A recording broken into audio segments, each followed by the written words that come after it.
Kuya, may isang bagay na hindi sinasabi ng mga babae kahit gaano pa sila ka-strong o ka-composed. Kapag may gusto sila sa isang lalaki, hindi man nila ito aaminin, hindi man nila ito pag-usapan, hindi man nila ito ipakita ng direkta. Ang katawan at emosyon nila ang magsisiwalat ng totoo. May mga senyalis na hindi nila kayang itago kahit anong pilit nilang kontrolin. At kung marunong kang magmasid, malalaman mo agad kung may nararamdaman siya para sa'yo. Hindi mo kailangan maging gwapo. Hindi mo kailangan maging mayaman. Hindi mo kailangan maging sobrang interesting. Ang kailangan mo lang ay marunong kang magbasa ng mga senyalis na lumalabas sa natural na kilos niya. Dahil ang babae, kapag natamaan, hindi nagiging consistent ang pagtatago niya. May moments na nagiging halata at may moments na nagiging sobrang discreet, pero ang patterns niya ay iisa. Hindi niya kayang itago ang attraction kapag nasa presensya ka na. Magsimula tayo sa pinakaunang senyales. Kapag nagbabago ang behavior niya sa tuwing nasa paligid ka. Hindi ito yung bigla sa nagiging super friendly. Minsan kabaligtaran pa nga. Kapag gusto ka ng babae, minsan nagiging awkward siya. Minsan nagiging tahimik. Minsan biglang nagiging magaan ang boses niya. At minsan naman, nagiging energetic siya na parang hindi niya alam kung bakit. Ang point dito ay isa. Nagiging iba ang kilos niya pag ikaw ang kasama. Kahit hindi niya sabihin, ramdam niya ang presence mo at hindi niya kayang maging totally normal. Kasunod nito ay ang paraan ng pagtingin niya sa iyo. Hindi ito yung romantic movie stare na makikita mo sa pelikula. Minsan mabilis, minsan pa sneak peek, minsan iiwas agad kapag nahuli mo. Pero ang pinakaimportante ay hindi siya indifferent. Hindi ka invisible sa kanya. Ang mata niya ay nagiging sensitibo sa galaw mo. Kapag may gusto ang babae, hindi niya kayang hindi tumingin. Hindi niya kayang hindi sundan ang movement mo. Hindi niya kayang hindi i-observe ang reactions mo. At kahit pa umiwas siya kapag nahuli mo siyang nakatingin, ang unang tingin na yon ay totoo at hindi sinasadya. Makikita mo rin ang senyales sa boses niya. Kapag kausap ka niya, nagiging mas soft siya, mas warm, mas magaan. Parang may effort siyang maging pleasant kahit hindi niya ito napapansin. Hindi ito conscious flirtation. Ito ay instinctive reaction ng babaeng attracted. Dahil kapag may gusto ang babae, ang tono niya nagbabago. Hindi para akitin ka, kundi dahil ang presence mo ay nag-iiba ng emotional state niya. Isa pang malakas na senyales ay kapag nagiging attentive siya sa mga sinasabi mo. Kapag hindi ka niya gusto, mabilis siyang mawala ng atensyon. Pero kapag may nararamdaman siya, nagiging sponge siya sa mga kwento mo. Kahit simple ang sinabi mo, natatandaan niya iyon. Kapag may nabanggit kang lugar, pagkain o bagay, maaalala niya iyon sa susunod na araw. At minsan, babalik pa siya sa topic na iyon para ipakita sa iyo na may connection kayo. Hindi niya ito ginagawa sa sino mang lalaki. Sa inyo ito ginagawa dahil may gusto siya. Mapapansin mo rin sa maliliit na gestures ang hindi niya nagagawang pagtatago. Kapag papalapit ka, inaayos niya ang buhok niya o damit niya. Kapag tumabi ka, nagiging conscious siya sa posture niya. Kapag bigla ka nagsalita, nagiging alert ang katawan niya. Hindi niya ito ginagawa para magpa-cute. Ito ay automatic reaction ng babaeng gustong makita kang impressed o naggugustuhan ng itsura niya. Ipinapakita nito na ang opinion mo ay may halaga sa kanya. Isama mo pa dito ang subtle proximity. Kapag nasa grupo kayo, hindi man siya diretsong lalapit sa iyo, pero mapapansin mong hindi rin siya lumalayo. Pipili siya ng pwesto na hindi halata pero malapit. Kapag tumayo ka, may tendency siyang dahan-dahang pumuwesto sa direksyon mo. Kapag nagsimula kayong mag-usap sa group setting, parang siya mismo ang nagtatanggal ng distansya. Hindi ito aksidente. Ito ay instinkto na hindi niya kayang pigilan dahil gusto niyang maramdaman ng presence mo ng mas malapit. Kuya, isang napaka-importanting senyales din ang paraan niya ng reaction kapag nagbago ang mood mo. Kapag nagiging tahimik ka, nagiging curious siya. Kapag nagiging masaya ka, nagiging light din ang energy niya. Kapag may sinabi kang medyo personal, nagiging mas engaged siya. Hindi niya ito pinag-iisipan, pero nagbabago ang emotional frequency niya depende sa vibe mo. At ang emotional attunement ay isa sa pinakamalinaw na tanda ng attraction. At ngayon, bago tayo tumalon sa mas malalim pang senyales sa susunod na parte, gusto kong itanong sa iyo, kuya. Habang naririnig mo ito, May babae bang pumapasok sa isip mo? May mga kilos ba siya na bigla mong naalala? May mga sandali ba na dati akala mo wala lang pero ngayon nakikita mong may ibang meaning pala? Kung meron, huwag mong baliwalain ang instinct mo dahil ang mga susunod na senyales ay mas malalim at mas revealing. Ito na ang mga bagay na hindi na kaya pang itago ng babaeng may pagtingin sa'yo. Kuya, ngayon, papasok tayo sa mas malalalim na senyales. Ito na ang mga bagay na hindi lang nakikita sa kilos niya, kundi nararamdaman mo sa paraan ng pagtrato niya sa iyo. Kapag ang babae ay umaabot na sa puntong hindi niya kayang kontrolin ang attraction, makikita mo ito hindi lamang sa gestures, kundi sa consistent na pattern ng presence niya sa buhay mo. Una sa mga pinakamalalalim na senyales ay ang paraan niya ng pag-iingat sa mga interaction ninyo. Hindi ibig sabihin ito ay nag-iingat siya dahil ayaw niya sa iyo. Ang totoo, nag-iingat siya dahil ayaw niyang magkamali. Kapag gusto ka ng babae at hindi niya ito kayang aminin, nagiging maingat siya sa bawat salitang ibinibitiw niya. Tinitingnan niya kung paano ka tumutugon. Tinitimbang niya kung maayos ang vibe. Pinoprotektahan niya ang connection ninyo dahil ayaw niyang mapahiya o masira ang rapport na meron kayo. Ang babae na walang nararamdaman ay hindi naglalagay ng ganitong effort sa interaction. Makikita mo rin na kapag ikaw ang nag-message, iba ang presence niya kaysa kapag ibang tao ang kausap niya. Mabilis ang sagot niyo sa iyo, hindi dahil available siya palagi, kundi dahil priority ang connection ninyo. Kapag ikaw ang nagbigay ng topic, engaged siya, at may interest siyang sundan ito. Kapag ikaw ang nagtanong, nagbibigay siya ng mas thoughtful na sagot. Ang babae na hindi interested ay sasagot ng plain at cold, pero ang babae na may tinatago ay sasagot ng may warmth at eagerness, kahit sinisikap niyang hindi mahalata. Isa rin sa malalahas na senyales ay ang pagbigay niya ng emotional support sa iyo kahit hindi mo hinihingi. Kapag may binanggit kang pagod ka o may iniisip ka, nagbabago ang tono niya. Nagiging mas gentle siya. Minsan nagbibitaw siya ng simpleng tanong tulad ng bakit, ano nangyari, kamusta ka? Minsan nagiging tahimik siya pero ikaw ang focus niya. Hindi ito pagiging overly caring, ito ay instinctive concern. Ang babae na walang gusto ay hindi magbibigay ng emotional space para sa lalaki na hindi mahalaga sa kanya. Pero ang babae na may pagtingin ay hindi mapakali kapag alam niyang may mabigat sa iyo. Kasunod nito ay ang pag-aalala niya sa maliliit na detalye tungkol sa iyo. Hindi niya ito ginagawa sa lahat.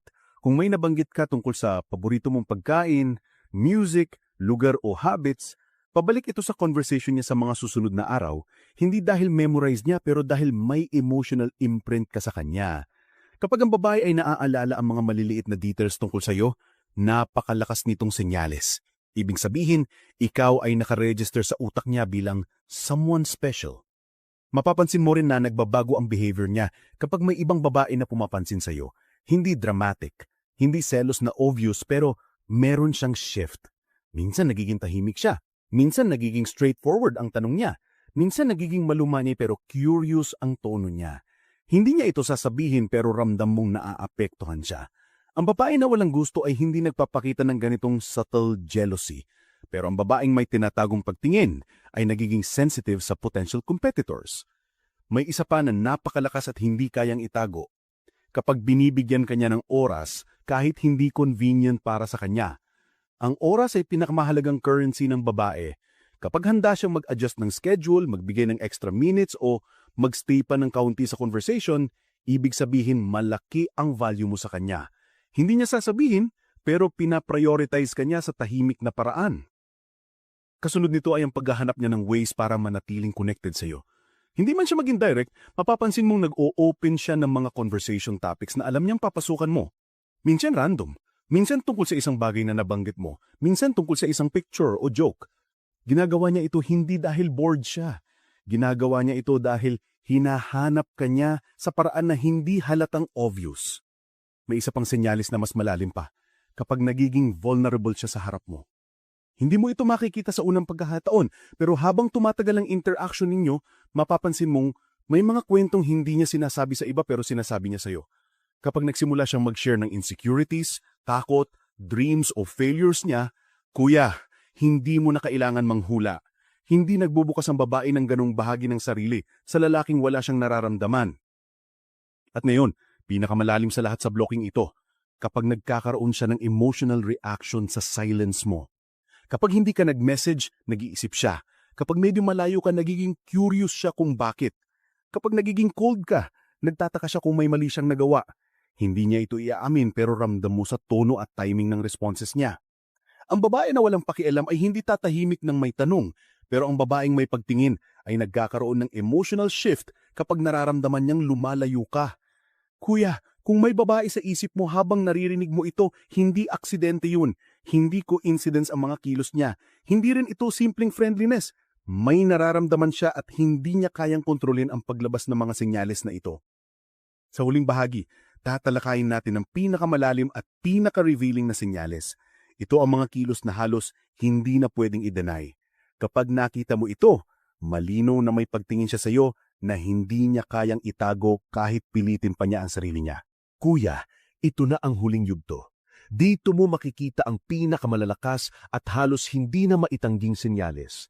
Kapag ang babae ay nasa puntong hindi na niya kayang itago ang attraction niya sa iyo, lumalabas ang mga kilos na hindi niya kayang kontrolin. At kung nakita mo ang mga ito, hindi mo na kailangan manghula. Hindi mo na kailangan magtanong sa tropa. Hindi mo na kailangan ng confirmation. Ang katawan at kilos niya ang nagbibigay ng sagot. Unang senyales sa pinakamalalim na bahagi ay ang pagprotekta niya sa connection ninyo.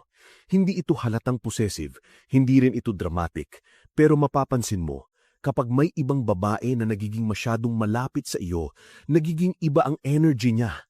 Hindi siya nagagalit pero nagiging alert. Hindi siya nagsasabing pero nagbabago ang tono niya. Hindi niya ito iniisip ng sadyain, pero sa loob niya, may part na nagsasabi na ayaw niyang mawala ang lugar niya sa buhay mo. Subtle pero halata kapag marunong kang makiramdam. Pangalawa, nag-iiba ang pacing niya kapag ikaw ang kausap. Kapag may gusto ang babae sa iyo, hindi niya kayang mag-reply ng pareho sa ibang lalaki. Hindi siya robot, hindi siya consistent sa lahat. Pero sa iyo, nagkakaroon siya ng natural rhythm. May mga araw na mabilis siyang mag-reply dahil excited siya. May mga oras na medyo nagtatagal dahil kinakabahan siya sa sagot niya. Nagbabago ang energy at timing niya kasi may emotional investment siya. Ang babae na walang nararamdaman ay consistent, pero ang babae na may gusto ay unpredictable sa paraan na nakaka-excite. Kasunod nito, nagiging intentional siya sa presence niya sa paligid mo. Minsan magpapakita siya sa lugar na alam niyang may chance kayong magkita. Hindi niya sasabihin na ginawa niya iyon para makita ka, pero mapapansin mo na palaging may mga moments na nagtatagpo kayo. Hindi lahat aksidente. Minsan, pinipili niya ang timing na iyon dahil gusto kanyang makita kahit sandali lang. Hindi lang taran, pero intentional. Isa pa sa pinakateling na kilos ay kapag sinusubukan kanyang gawing mas komportable sa sarili mo. Hindi lang sa conversation, hindi lang sa jokes, kundi sa emotional space. Kapag may sinabi kang may pinagdadaanan ka, hindi siya nag-a-advise agad. Ang una niyang gagawin ay paparamihin niya ang safety sa harap mo. Magiging kalmado ang tono niya, magiging warm. Hindi niya gustong patunayan na tama siya. Ang gusto niya ay maramdaman mong hindi ka nag-iisa. Ang babae na walang baong feelings ay hindi nag-i-invest ng energy sa ganitong klaseng comfort. At kuya, narito ang isa sa pinaka hindi niya kayang itagong kilos. Kapag ikaw ang naging initiate ng distance, nagkakaroon siya ng emotional response. Hindi ito palaging message, hindi ito palaging tanong. Minsan, makikita mo sa behavior niyang parang nagiging unsettled. Kapag hindi ka nagparamdam, bigla siya magpapakita sa ibang paraan. Magpapadala siya ng meme, magbubukas siya ng topic, magpaparinig siya ng kwento. Hindi niya kayang gawing normal ang pagkawala mo dahil kapag may gusto siya, ang absence mo ay may impact sa kanya. May isa pang senyales na hindi napapansin ng karamihan pero napakalakas. Kapag nagiging curious siya tungkol sa buhay mo in deeper layers, hindi na siya tungkol sa mga simpleng usapan. Nagiging interesado siya sa mindset mo, sa lifestyle mo, sa values mo, sa goals mo. Ibig sabihin, tinitignan ka niya hindi lang bilang kausap, kundi bilang potensyal na parte ng buhay niya. Hindi niya ito gagawin sa lalaking hindi niya pinag-iisipang emotionally. Isa pang matinding kilos ay kapag hinahayaan kanyang makita ang mga flaws niya. Ang babae na wala namang pakinalam ay magpapakita lang siya ng best side niya.